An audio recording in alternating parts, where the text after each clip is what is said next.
जय शिवराय सगळ्यांना. भावांनो, आपण निघालोय गावाला. आपल्या भावाचा साखरपुडा आहे.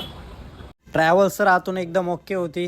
सकाळी 4 वाजता आपण एका हॉटेलवरती थांबलो होतो. मग काय दादांना सांगितले एकदम कडक कॉफी बनवा आपल्यासाठी. दादानी पण एकदम मस्त कॉफी बनवली. गावाला थंडी भरपूर आहे. भाऊ शेकोटी पेटून बसलाय आपला.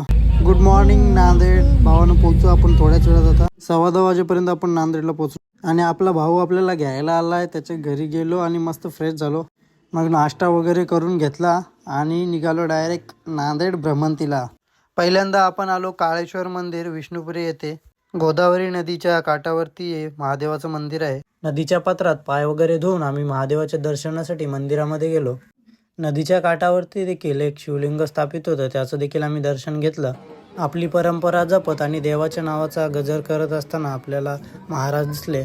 विष्णुपुरी हे धरण आशिया खंडातील सर्वात मोठं उपसा जलसिंचन प्रकल्प म्हणून ओळखलं जातं आणि संपूर्ण नांदेडला प्यायचं पाणी येथूनच पुरवठा होतं. आणि मंदिरात प्रसाद वगैरे घेतला आणि आम्ही निघालो. आणि जाता जाता आम्हाला हा छोटा भाऊ भेटला. रस्त्यातच आम्हाला जाता जाता एक घर बघितलं. त्या घरावरती महाराजांचा पुतळा स्थापित केला होता. हे बघून खूप छान वाटलं आणि केला महाराजांना मानाचा मुजरा आणि निघालो पुढे. आम्ही येऊन पोहोचलो गुरुद्वाऱ्याला. नांदेडमधील गुरुद्वारा म्हणजे तख्त सचखंड श्री हुजूर साहेब, जे शीख धर्मातील 5 प्रमुख तख्तापैकी एक आहे.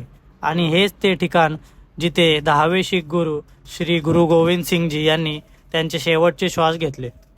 त्यानंतर भावाला साखरपुड्याची शॉपिंग करायची होती. मग काय काढले कोटवर कोट. मग काय एक कोट आवडला तो घेतला आणि निघालो. भेटूया पुढच्या ब्लॉगमध्ये. Bye bye.